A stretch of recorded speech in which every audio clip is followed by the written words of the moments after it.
Good afternoon, everyone, or good morning. I can see people have already joined from all over the world. Welcome very much to our Creating Wealth in Africa and also the management of it. My name is Mutembei. I am the Executive Director of the Walker Group Financial Services and also a founder of an organic skincare line made in Africa, actually made in Kenya here.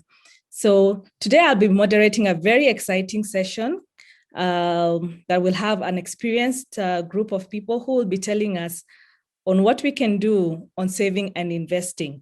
And it was very good that we had Mr. Raichura come in first, because I think we've just had a financial planning masterclass for free, which I think if we were learning in school, we would pay so much money for it. Thank you so much, Mr. Sandeep Raichura. And we've learned so much. So I'd like to introduce my panelists. I'll start with David Kanyi. David, are you with us? Hello. Yes, Pam, I'm here. Hi, David. I think I know you, David. Hi, Pam. How are you? Very well, welcome very much, David. David is a manager at Capital Markets Authority. We're excited to have at least a regulator here because so much has been happening, especially in that space. I think we all read the news and know what is happening. So I think David will be telling us a little bit about saving and investing, and also telling us the role of Capital Markets Authority in this market and how they can assist us here in the country. And also, I guess, since we are from all over the world, what else other people can learn. And David is a manager at a CMA, a product and development manager, and uptake of market deepening. So he's the one who knows how to create these products.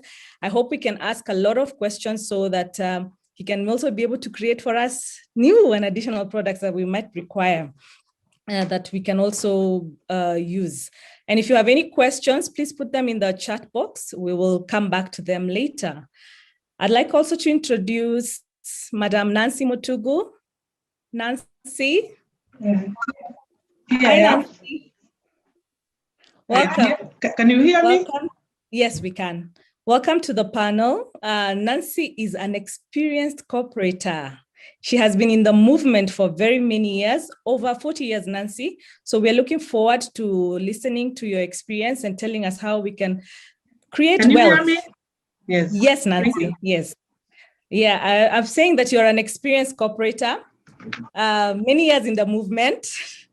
Welcome to our panel. Ms. Nancy Mutugu is the CEO of United Women Sacco, which she co-founded over 25 years ago. So she'll be telling us a little bit about what they do and exactly what we can learn from her on savings and investments. And then our last panelist for this session is Mr. Stanley Mutuku. Hi, Stanley. Welcome, Stanley. Hi, Pam. Hi, Stanley Mutuku is the CEO of CIC Asset Management, and with many years of experience, 25 years of experience in the asset management and financial services sector. And of course, he'll also be sharing with us a bit about what we can do in that space. So welcome very much, Stanley. And I'll go right ahead and start with David Kanyi. This is going to be an interactive session. So we'd hope that the panelists can also share with each other, maybe add on to some pointers that even if someone else speaks on them, so that we can, get all round knowledge. Yeah? So David, I was going to ask the first question to you. Capital markets is an avenue where savings and investments are channeled between suppliers who have capital and those who are in need of capital. We see many investors who have capital but are not sure where they should invest. And can you share with us what CMA as a regulatory body is doing to ensure that more investors invest through licensed organizations so that they're more protected, or at least they understand the risk that they're getting into? I think Sandeep also spoke about there are a lot of things that are happening where, people are investing in fraudulent fund management and fund management companies that are not accredited. So please do also share a bit on that, how we can protect ourselves from that. Thank you, Pam, and thank you for that question. and good afternoon, good morning to all our listeners. I'm happy to be here, and first and foremost to just give information about capital markets, because I think the first thing when it comes to investments is all about knowing about information, knowing about what you're investing in. Today, if you want to buy a car, you just don't walk into a car yard and buy the car. You most likely do a bit of research before you can get into it, and also now commit your funds to buying the vehicle. Now, what has happened, I think the same thing should be happening within capital markets. But most importantly, one of the regulatory functions of the CME is to license and supervise all market intermediaries. And we have various market intermediaries, including investment banks, stockbrokers, authorized security dealers, fund managers, rate managers, and the securities exchange. And all this information is available within on our website. So market participants allow investors to participate in both primary market, what we call where you issue shares the first time, or securities the first time, or secondary market, where the authority is able to regulate the issue of capital markets products in the primary market, and they have to supervise these products. Now, the question on what are some of the benefits, first and foremost. Any investor coming to the market, of course, is looking for some return. And one of the things that the capital markets will give you, especially when you're investing in the regulated products, one, you get access to what we call capital. The capital market offers a source of low-cost capital, which is long-term in nature and often at times unsecured. Just not like a bank where you have to showcase your securities for you to get debt or loans. Then also get a sense of diversification, where it provides investors with a wide variety of capital markets products. And some of the products that we have include bonds, equities, exchange traded funds, derivatives, collective investment schemes, real estate investment trust. These allow for portfolio diversification and risk minimization. The other thing that also, and this is very important, Pam, is that it's also here as a medium for savings. I think one of the areas where we've not probably managed to see much happen is investors looking at the capital markets as a medium for saving for something that you want to do in the future. And we've seen that happen a lot within the cooperative movement, but within the capital markets, I think there's still work to be done there, so that we can orient, especially the youth and the young investors, into getting into buying securities for purposes of saving for in future. So investors can accumulate savings there, and in turn use these savings are used for economic development. Now, if you look at, for example, the savings rate in Kenya, which is very low, it does not help us much when it comes to economic development. Countries like Japan are at 28% savings rate. In Kenya, we were doing very well at about 11.7% post-election balance, but after that came down to about slightly above 6%. That means that we struggle to generate internal funds to through savings for economic development. And I think one of the things that should resonate even to all investors listening, that as we do a lot of savings, then we attract the internally generated funds for us to start investing in projects that are in country, as opposed to going out there and borrowing or getting loans. Now, for companies that want to utilize capital markets, of course, they have benefits as well. There's what we call business sustainability. I think in the morning we listened to some presenters who were talking about sustainability, and I think the capital markets provides that kind of sustainability because of its long-term nature. So for succession plan, and especially for family-owned businesses, and in addition, access to long-term capital provides an opportunity for the business to explore long-term strategies. In terms of just corporate governance, capital markets also provides that. I think over the years we have tried to improve the governance structures of various entities, and this has helped revitalize the way business is done, with a keen eye ensuring that you have people in the boards or people who are able to now undertake the activities of the companies, where there's also a space where people can also look at what are you doing as board members, and the principal agency relationship is properly managed. And that will also, of course, bring in operational efficiency. The for a company that, of course, is listed on the exchange, or a business that would want to come and get listed on the exchange, you get the visibility. I mean, you get free branding by the NSE, where people talk about this company.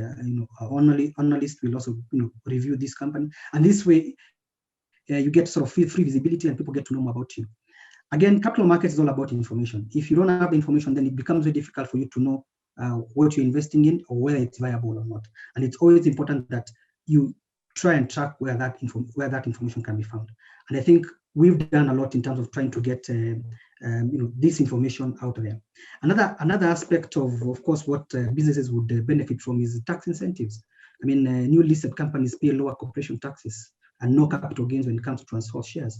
And also, if you look at the products like real estate investment trust and asset-backed securities, these are also tax neutral. So you get to attract a bit of tax incentives when you bring the companies, or you participate in the public market. Now, as CMA, to protect our investors, of course, we have put in place various measures, and among them is, of course, I've talked about the corporate governance code for issuers and in the capital markets. And of course, there's a stewardship code for institutional investors. And this helps bridge that conversation between the investors and the owners of business. That way, then, as information is freely deployed to anyone who would want to listen, then they're able to make the right decisions when they're making the investment decisions. Then there's an imposition of listing standards on ongoing obligations. Of course, for anyone who's listed on the exchange, we have an active role to ensure that they meet the requirements in terms of compliance. And also, of course, we have a dedicated team that keeps on looking at whether these companies are at least meeting the minimum requirements that have been set out before you get listed. The other thing is also we enhance financial literacy. This is very critical, and especially from the question that you've just asked, Pam. Learning can never stop within capital markets. Every day there is something new, and I think any investor would want to take advantage of any opportunities that arise from the capital markets has to embrace literacy. So CMA has put in place, a financial resource center and a portal where you can get a lot of information once you dedicate your time to go and get that information from our portal. We also have an information repository, an information toolkit that serves all forms of investors so that they can be able to understand and appreciate what capital markets has. The toolkit contains information on reports on fraud actions, complaints, whistleblower portals, complaints handling procedures, including contacts and investors that investors should be aware of. The other thing that, of course, that we've done recently, given what you mentioned, Pam, just so that some of the actors out there who are supposedly not licensed, and some of them are just operate from their briefcases, we might not be able to know some of them. And what we've done is that we've created what we call a whistleblower portal for investors, so that when you see something out there that if you query and you find that that information that is coming in is not collaborating with what we have either on our website or what you've heard about capital markets, then you're able to come in and just tell us about report about any malfeasance or misconduct or any anonymous anonymous institution that is providing certain services out there without a license. And that way we're able to pick this up, and we have also a dedicated enforcement mechanism through which we investigate and enforce some of these against some of these actors. Within also capital markets, we have what we call the capital markets fraud investigation units that works closely to forestall potential fraud, illegal schemes, and other malpractices that could affect our investors. Again, this is information that is out there that if you find that you're being coerced into a product, or someone who is coercing into getting into a certain scheme and you're not too sure about, just make that clerical call to either confirm with us or go to our website, just whistleblow, and then we're able to now take it up from there and take the necessary action. We also conduct public education and awareness activities, and all these are aimed at protecting investors, because an informed investor can make sound decisions regarding investments. And we believe once the information is out there, then it's easier for the investor to make the right call. Then, of course, we have regular investor alerts to inform investors on concerns related to market volatility, as well as precautionary press releases, cautioning investors against investing in unregulated products offered or promoted by unlicensed firms or unapproved institutions. Again, you have to be keen. As I said when I was beginning, when you're going to buy a car, you have to know where you're going to buy the car, the kind of car you want. So you have to do a bit of background. So you have to also be some of the investments that you're coerced to get into. And if it's anything that you question and you think is not regulated, then you make that clerical call to either inform us or just write to us or call us. Also, the authority over time, because of we realized some of the challenges, especially during the COVID time, when we even had time. Of course, as we had time, some fraudsters also had time to also plan on how to engage the market. So we developed a 2.5-year short-term recovery strategy that has various things, including how do we improve investor protection, and especially during that time, and also transparency for our investors, and ensuring that a functional and liquid capital market still thrives. So Pam, in a nutshell, so within the capital markets, we have various tools that we use to also bring awareness to investors, to ensure that investors are well protected. And we have an array of products, and I think I mentioned most of them, equities, debt, real estate investment trusts, we have asset-backed securities, and all these are products that are available to all investors to invest in, depending on their profile or their objective. Okay, thanks, David. Thank you so much. That was short, but I hope we've all picked something. Most importantly, and I want to take this question to all the panelists. David spoke about our savings culture in Kenya has quite reduced to 6%. And I don't know, I want to imagine this could be actually across the African continent, because we're talking about an African group today. I think the numbers would definitely be in a similar structure. So I would want to ask, what do you think we can do to encourage more Africans to start saving and build the habit of investing so that we can create wealth? So I'll start maybe with Stanley. Mm-hmm. Thank you for that question. I think one or two things should be done. One is education. I think we should constantly educate our population on the benefits and the importance of savings and investing. Two, working with the regulator and the government of the day, I think we should work into inputting savings and investments into the curriculum and showing from a very young age what it means, what it will do, and what it can even do to build the economy that we are in as a country. Maybe with those two, someone else. Oh, that's great. Thank you so much, Stanley. That is actually true, because what David was saying, a lot of the information is not in the public knowledge. We actually, whoever is interested is the one who has to actually go and dig into the portals, dig into the information. But if it was something that was in our, even from secondary schools, then it would be something that would be common knowledge. Nancy, do you have anything to share on that? What I would have to share is that in our situation, savings actually went very high up during COVID. Yeah. And what did we do at United? We don't ask people to save. We give them a reason to save. We entice them to dream, to see visions, to envision. Let's say you have 1 million, you can dream of something of 3 million. We also come from the aspect that investment is not, investment is, or entrepreneurship is not for everybody, and we aim at entrepreneurs, or to make the people who are working dream of being entrepreneurs by starting when they are working. So during COVID, actually, the 4 months, April, May, June, July, those 4 months, we saw savings that we had never seen. I will not say the figures, but we saw very, very high savings, and they have not gone down. Instead, very many young people have joined the United Women Sacco. What is lacking, and probably also we have a challenge there, they want guidance on where to invest. I don't talk about these investments where you are just getting some money at the end of it. They want assets, something that you can call on, especially they came to realize that with COVID, you could be homeless. So they were saving to have, you mean I can lose my job? I need some savings in an institution that I trust and where I can grow my wealth. So I think that's what I would say there. They went up. They are still up, very high up. And I agree with you, Nancy. I actually attended Ushirika Day on Saturday. And yeah, that was one of the things that the CS was talking about, that assets in the cooperative movement went up, despite where everyone else was not able to save or invest. But it would seem being a cooperator is a good thing because you actually give a good reason.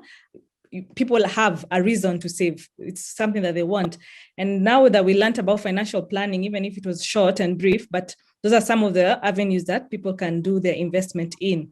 So my question to you, Nancy, is that the Sacco movement is huge in Kenya, and the idea of saving to get credit continues to grow in Africa.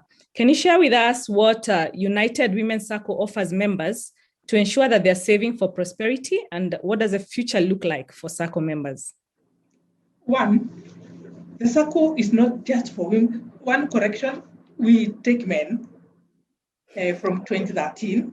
The Sacco was at that time we registered. The government was not registering Saccos without a common bond. So the common bond became business and professional people.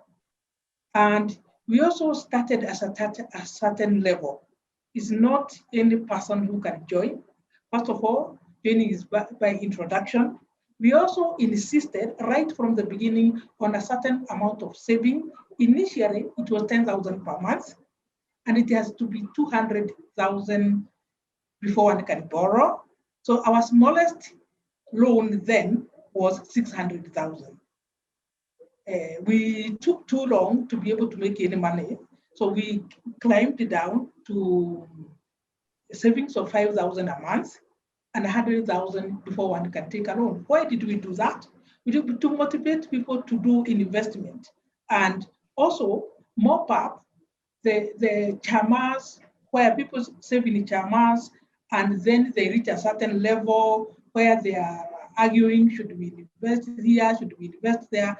And we also argued that investment is really not a group thing, it's an individual thing. So ours is to set ourselves on the growth oriented. We argue not everybody is an entrepreneur, and these people who get you, especially where youth are being given money as a loan when you have not saved. I tell people, I can say, yes, style up. It's not working. It's not going to work. A person should save no matter how little. So they should have the culture, the discipline of saving. So when they get a loan, they can pay. And they can also show from their own savings, they can be able to start something. But when you start a person with a loan, what are you doing? And I also want to agree with the area panelist that we should encourage people to young people to save even when they're in school. A lot of the people who have joined us from 2021 are actually young people introduced by their parents. The parents who have grown as teachers, wherever they were working, and they were members of our cooperative society. And they always say, my seed came from the Sacco. But these young people are at a different level. And I have a charity to myself to show these young people to save for what? What can I grow? And not really remember kupata just interest, to grow an asset that can withstand the wind of another COVID. Yeah. Have I made myself clear? And you also, have another very small correction, the Sacco is 20 years, not 25. It was registered in 2001. For business and professional people. Now it's people, not women. That name might change along the line. Okay, thank you so much, Nancy. There's something you said, though you said it in Kiswahili. What she meant is it is not just for interest. Don't save just for interest. I think also Sandeep spoke about not short-term investing. Investment is long-term. That is what she meant. Don't just save for interest, you save for a reason for the future. And we're glad that you're encouraging young people to join, even if it is the movement. Many of us are products of the movement. Our parents have been in the movement. That's why we are in the movement as well. So we encourage a lot of people, young people, to join and save. So David, maybe also you can contribute just for a bit of a minute on, what do you think we can do on raising this 6% to a little bit higher? I think just trying to infuse a bit of capital markets information in educational material and curriculum. Also inculcate that culture of saving from a very youthful age, so that children can build and grow, there needs to be inculcated, especially on early as when they understand what saving is all about. And I mean, just encouraging anyone out there who is a parent, because I do that the same to my kids. When you give them money, just tell them, can you show them how to save first? Because I think it has to come from there. The discipline has to come from there, and then it goes all the way up. I think the challenge we are having now, we have gotten into a very consumption-based sort of economy, where most of the youth are happy to just go into a mall and blow up the money and not really save. I think that's what we need to start addressing, and this, of course, we are trying to do through a lot of awareness, education and awareness, and also ensuring that we also use technology, because I think the youth also look at how is it easy for me to access these savings products. Again, enhancing the ease and access and usage of and quality to savings and investment products. And here we talk about technology will play a big role, and we believe that we should be able to avail products on both smartphones, USSD platforms that can reach far and wide to appeal to the larger demographic. I think it's how easy we can showcase how you can move that coin that is in your phone, now that we have money on our phones, to more productive use in terms of savings or investments. And I think that's one of the areas that we need to work a bit more in all sectors, and so that we can crowd in the youth and the young generation to start now embracing savings more, as opposed to just consuming all our disposable income. Thank you. Thanks, David. And Cedric, I see your comments. Thank you very much. Yes, we need an attitude change. Cedric Wabwire, we need an attitude change with our money, especially in Africa. And David, if you could actually share the link on CMA, or we can be able to share with the people who have joined in, the participants. People really want to know a little bit more about CMA. Nancy as well, people want to know about United Sacco, so you'll share. And so we go to Stanley Mutuku. Stanley, please tell us, many people save through banks, and I think that is short-term savings, or keep their money under mattresses. We heard about that as well, because they're not aware of many trustworthy opportunities, or we are a bit challenged or afraid of that. So you can tell us as a professional why people need professional money managers like you, Okay, thank you. I think I will start by the words of Peter Lynch, who said, know what you own and know why you own it. I think many of us have a lot of money or little money, but the question is, we know we have the money, but sometimes we don't know why we have it. So I think it is important to keep monitoring why we have that money. And I will recap the words as we've been taken through by quite a number of the speakers today, of the financial cycle of a human being. And of course, it starts from birth to death. And what is important is, and it carries itself as a unit or an ecosystem, is we have what we call accumulation, we have what we call conservation, and we have what we call distribution. Now, those three must go in tandem, or each by the other, because as you accumulate, you need to conserve. And at the same time, you need to distribute. And in distribution, that is why we had even a session on succession planning and making sure that we have clear beneficiary appointment in what we do. In accumulation is the way we work on a daily basis to generate income. Then we accumulate that to something. Then how do we make sure that it is conserved either for today or to the future? The people who believe in the Bible, it talks about, as a human being, you need to save for your children's children, not just for your children. And most of us are talking about just retirement. But beyond retirement, there's death, but you have left a generation of children and another one of your grandchildren. And that is what the Bible says, that you push it to the grandchildren. Now, what does it mean? It means that we need to save, we need to add value to that money. Now, the analogy you have given of us having money in banks and mattresses, I want to analyze it in two perspectives. And the key elements of any investment is risk and return. Let's just look at having money in the bank. Of course, that money is safe, yes, by the words of or feeling of being safe in quotes, because a bank can also collapse. What happens if it collapses? We can only be able to get up to 100,000 Kenya shillings. That is what is guaranteed for now, as per our regulations. But two, when it's in the bank, we are talking about the safety, yes. We are talking about accessibility. You can access the money as and when you need it. So the issue of having it in the longest term, you might not be there. When we come to the issue of the mattress, on the risk element, the money can be stolen, the money can be burnt, and the money can even be eaten by rodents or rabbits or whatever it is. So now, if we go to the returns, you realize the banks will just give you minimum in terms of a return if it is in a savings account or a fixed income, a fixed deposit account. But we've just been taught about inflation, the value of money over time. And we've been told your money can be halved within no time because of just putting it nowhere. And so even in a mattress, the total loss of value, because there's nothing in terms of return. So I think we should think about that as we put money wherever we are putting it. Now, the ecosystem of money markets or money managers is twofold. One, we have regulated entities. We have unregulated entities. We have regulated products within regulated entities, and there could be possibility of having unregulated products within regulated entities. And then two, we have regulated individuals who represent the money managers and unregulated individuals. And so we need to clearly define who we want to deal with.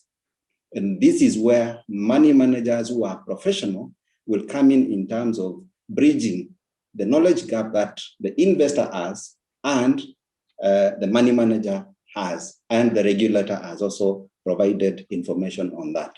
And so for me, you need to identify, one, who are the money managers? Two, you need to identify who are the intermediaries who are working for these money managers, and are they professionally qualified? Are they also licensed? And because there are proficiency certifications that are required, do they have them? And my recommendation is identify an intermediary working with a money manager who is professionally qualified and properly regulated in terms of certification, and especially with the Capital Markets Authority. We have certification from the Chartered Institute for Securities and Investments, which works hand in hand with the Capital Markets Authority to ensure all our intermediaries are properly certified. Now, two, you will also realize that the money managers have a structure that has been provided on the way they do things, and they need to provide this to yourselves. And this information will be provided to you through the money manager, that is the fund managers or stockbrokers or whatever it is, and then their intermediaries will be able to give this. So a discussion needs to happen between you and the person you choose to work with. Now, of importance is you need also to ask yourself, what are your specific needs that you have on savings and investments, and how can they be met or satisfied? And this can only happen if there's a discussion between the investor and a professional person who understands on the analysis of your needs, the analysis of the available assets in the market or available vehicles where you can invest, and then the track record in terms of doing that work to deliver what you're looking for. And there are two things that you're looking for. One is preservation of your wealth, and two, value addition to your wealth. And I think this is critical, and it can only come from someone who has gone through the training that is required, has garnered the proficiency that is required, and they can be able to show a track record. Now, number three, the importance of working with money managers. One, it's because they are regulated. Two, they provide a higher return than someone who does not understand what is happening. Number three, they will offer professional advice from research and analysis of any asset that is going to be invested in. Number four, there is what we call diversification, that your money will not just sit, for example, the way we say it in one bank and the bank collapses, you're only 100,000 is for you. But when you are working with money managers who are licensed and regulated, then they are able to diversify your 100,000 to more than 5 or 10 assets. And of course, if one was to be affected, 9 of them, for example, will be still up. And the return will cover the loss that was undertaken. And then number 5 is there is insurance for professional negligence when you work with professional money managers. And then there's also the flexibility in terms of ensuring that you get advice, you get your money when you need it in some of the products, and also you are well led into investing your money and adding value to it. Now, critical to it is what are the options in this market? And of course, we can talk about 2 things which are important. We have cash and we have land. And in Kenya, of course, we have property or land is very close to our hearts. And I appreciate the Capital Markets Authority because of regulating this area by providing a framework in what we call real estate investment products, which of course will be a discussion by one of our panelists in the next session. And this provides a return in terms of value, dividends, and it's traded in the stock exchange. So you can be able to buy in and buy out. So you will not be tied in a plot that you bought in Garissa and you live for 10 years, the value is still the same or worse. And if you wanted to cash out, you cannot be able to do within the right time. Then we have the collective investment schemes. And this has grown the fastest, I think, in Kenya, looking at the last 10 years. I was challenging and laughing with the regulator the other day, telling them, you set a strategic plan which was talking about 100 billion shillings as a target for 5 years. And we've been able to surpass that as an industry within 3 years. So what it is saying is people are now educated or knowledgeable on the value of putting their money where it's supposed to be and then getting the return that is required. And so in the collective investment industry, we have what we call the money markets, which are the most popular. And of course, we always say this is somewhere you are just parking your money as you think of what to do, although it gives you value better than what you would get in a normal savings or fixed deposit account, but it also beats inflation most of the times. But now as you think what to do, there are other funds that we also have what we call the equity funds. And that is now not really, but passing through funds where they need to invest in a particular share and for how long? Because sometimes you go blindly, you buy, of course, Kengen, and then you stay for 20 years. The value is long lost and you still own it. So the value that is added by the money managers is they are able to analyze, they're able to position, they're able to advise when to come out at the right time. Then 2, we have the bond funds, which invest in fixed incomes or the bonds in the market. And so there's quite a bit of knowledge that we might need to pass in terms of options that are available. And we are quite a number of professional money managers in the industry who have been licensed and regulated by the Capital Markets Authority. And we invite you to join either of them, but discuss with an intermediary who is properly qualified, and you can always check if they are with the fund manager or with the Capital Markets Authority for you to be safe and not to be to regret at any or to be sorry at any point. Thank you for giving me the. Thanks, Stanley. Yes. Thank you, Stanley, so much for that. Key takeaway there, yes, Janet Adams, diversification is very important when we are investing. And at least when you come to asset managers, probably like the one you're in charge of at CIC, Stanley, is that it offers investors the comfort of knowing they're with a professional and we can save.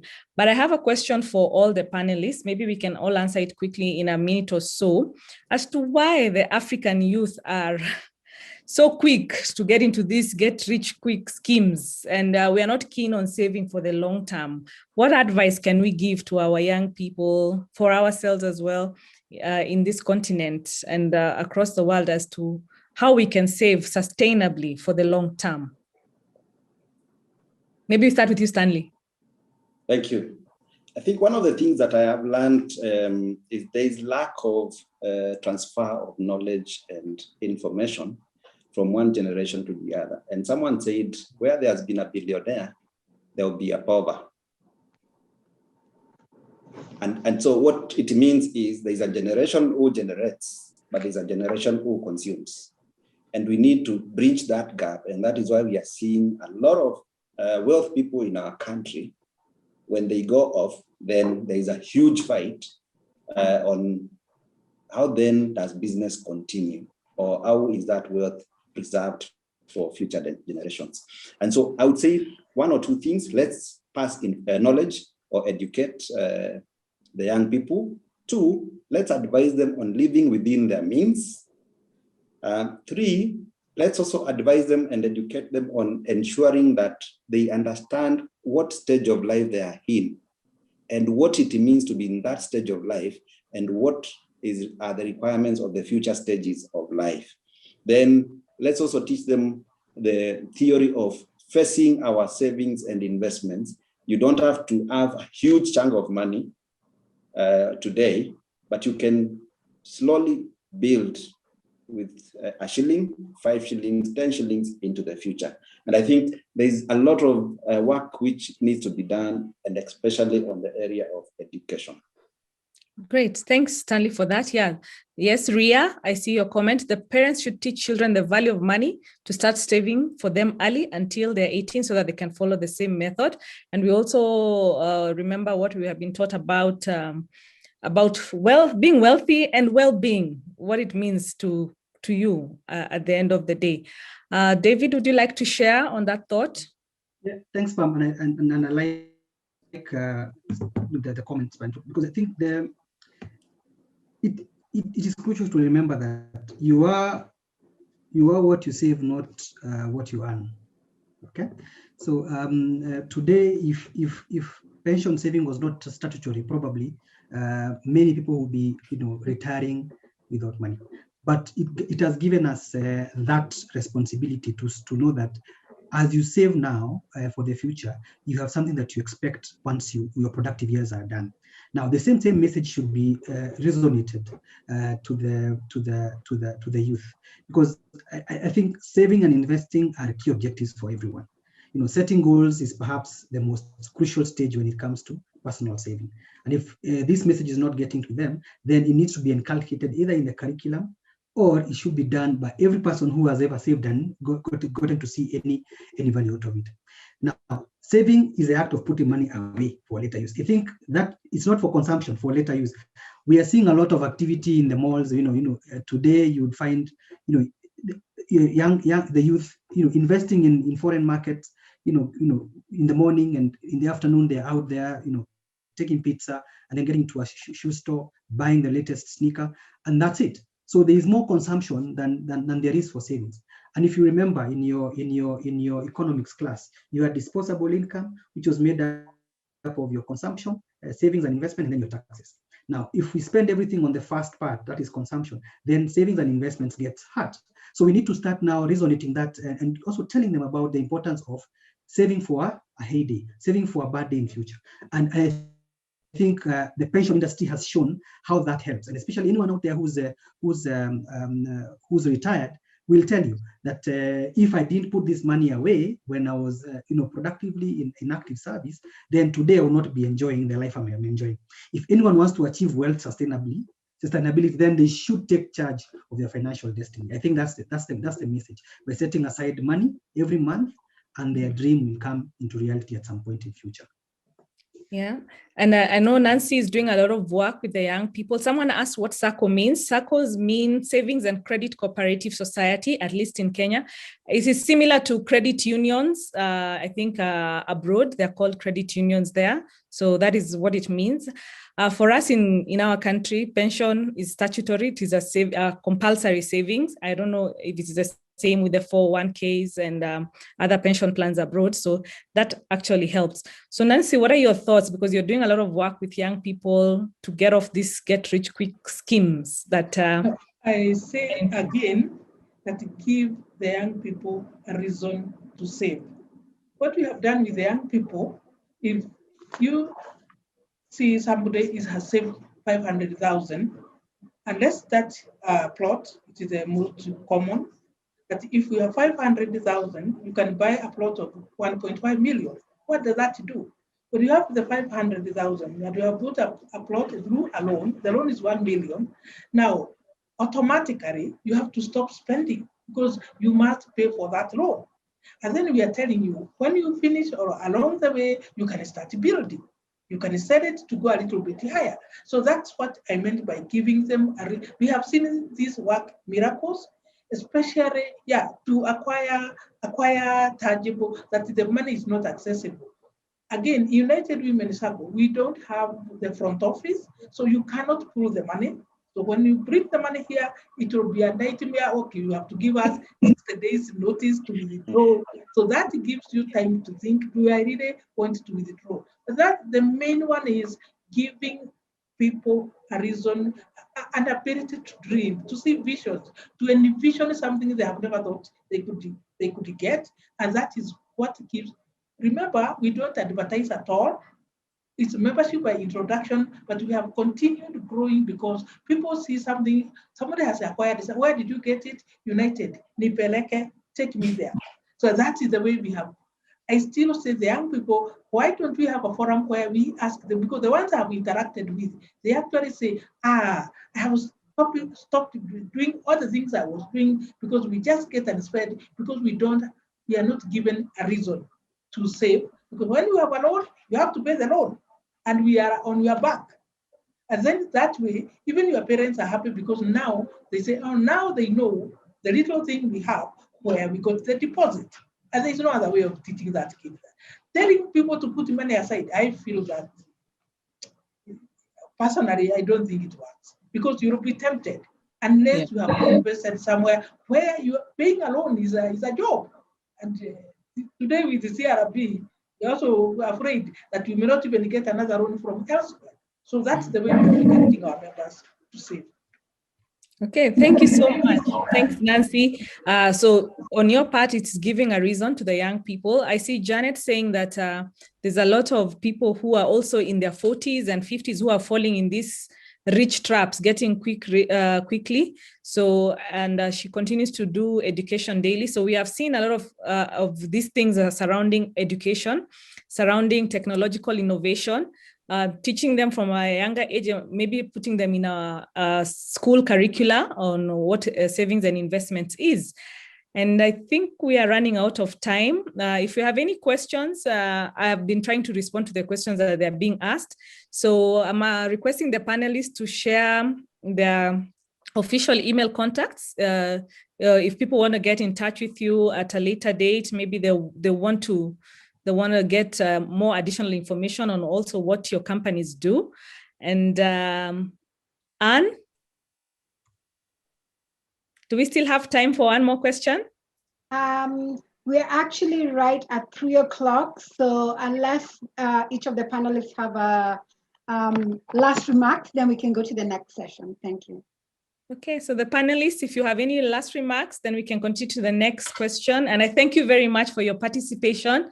I've also learned so much. I'm sure I'll be getting in touch with a couple of you to get things right. And please, maybe Stanley, you can start us off.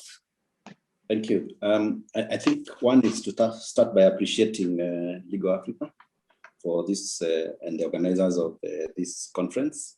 Two, one of the key things that I would want to leave each one with is be conscious and deliberate with savings and investments. Then two, do your due diligence before you put any money anywhere.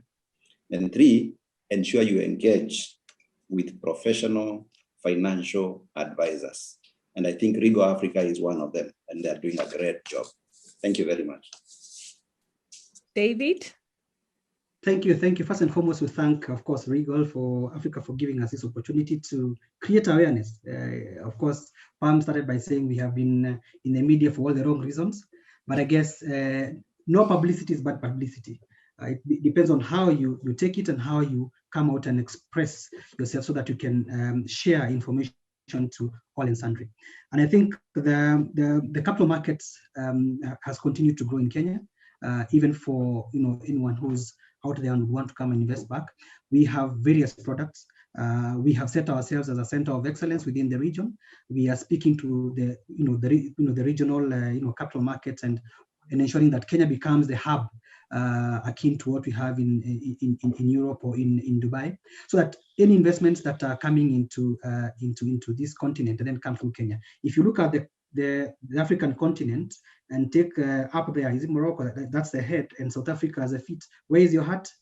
It's just right where Kenya is. So we are taking Kenya being the heart of investments, where you get into Africa and then you can spread your wings across. So we invite investors and also ensure that all investors are out there. And if you have any questions, if you need any information about capital markets, we are available to either speak to you, even issue more information for awareness, and ensure that we grow this country together, because the needs that this country has can be achieved through capital markets products. Thank you. Thank you. And Nancy, our closing remarks. Yes, I want to say United Women Sacco, which is also now taking men from 2013, is the best run Sacco. I can say that proudly in Kenya, the most transparent, the fastest in issuing loans and taking care of members' money and giving a return to the members of not less than 10% every year. We have been consistent on this, and your organizer knows us very well. We have a very good word in the industry, and we shall continue growing organically. And that's why we don't necessarily advertise or take walk-in. You have to be introduced by an existing member. But I want especially diaspora to know that we do a lot with them. We buy them properties, or we facilitate them to buy properties in Kenya. Thank you. Thank you, Nancy. And I want to thank all our participants and attendees. Thank you so much for giving us your time.